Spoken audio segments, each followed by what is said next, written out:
got so motherfucking design on right now. Bring it down, bring it down, bring it down. I got 3 old guys to walk.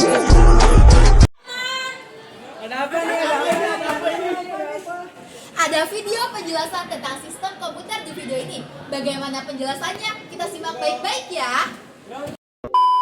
Saya akan menjelaskan tentang unit pemrosesan.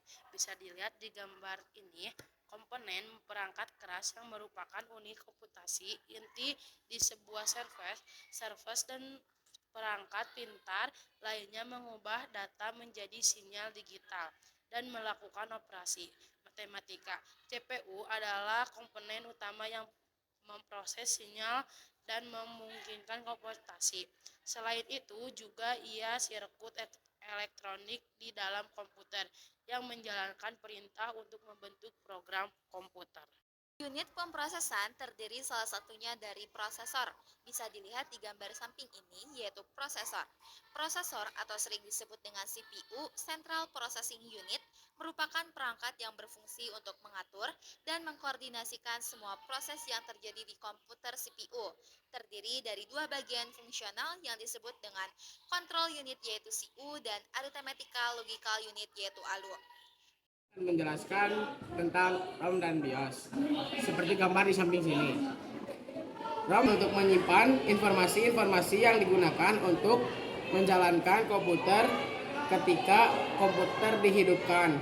ROM juga menyimpan program dan data yang digunakan untuk mengenali dan menjalankan perangkat-perangkat komputer.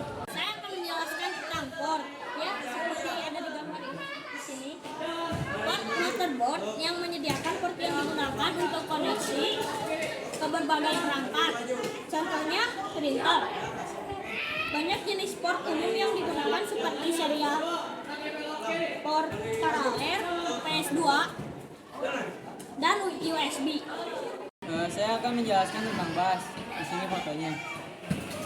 Secara fisik, bus adalah sirkuit yang menghubungkan satu bagian ke bagian lainnya. Sebagai contoh, bus menghubungkan memori dan CPU menjadi jalur. Perpindahan data dan memori ke CPU sebaliknya. Kecepatan bus melewatkan data diukur dalam satuan megahertz. Saya akan menjelaskan tentang memori. Bisa dilihat di samping ini.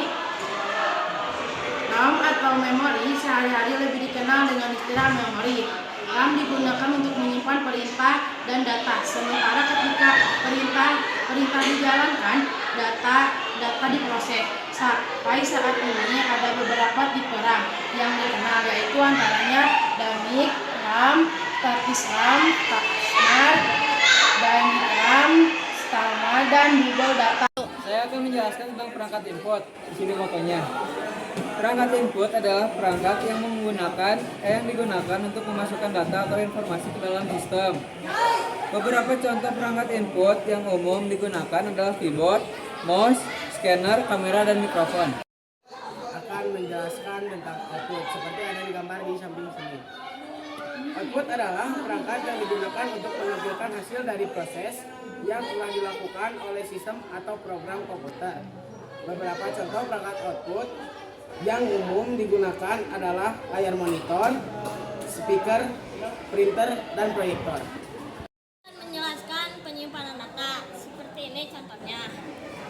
Penyimpanan data adalah repository digital yang menyimpan dan melindungi informasi dalam sistem komputer. Penyimpanan data dapat berupa penyimpanan yang terhubung ke jaringan penyimpanan, cloud, terdistribusi, hard drive fisik, atau penyimpanan virtual. Baik, teman-teman dapat disimpulkan dari materi sistem komputer merupakan sekumpulan perangkat komputer yang saling berkaitan dan berinteraksi antara satu dengan lain untuk menjalankan sebuah proses pengolahan data sehingga dapat menghasilkan suatu informasi yang sangat dibutuhkan oleh penggunanya.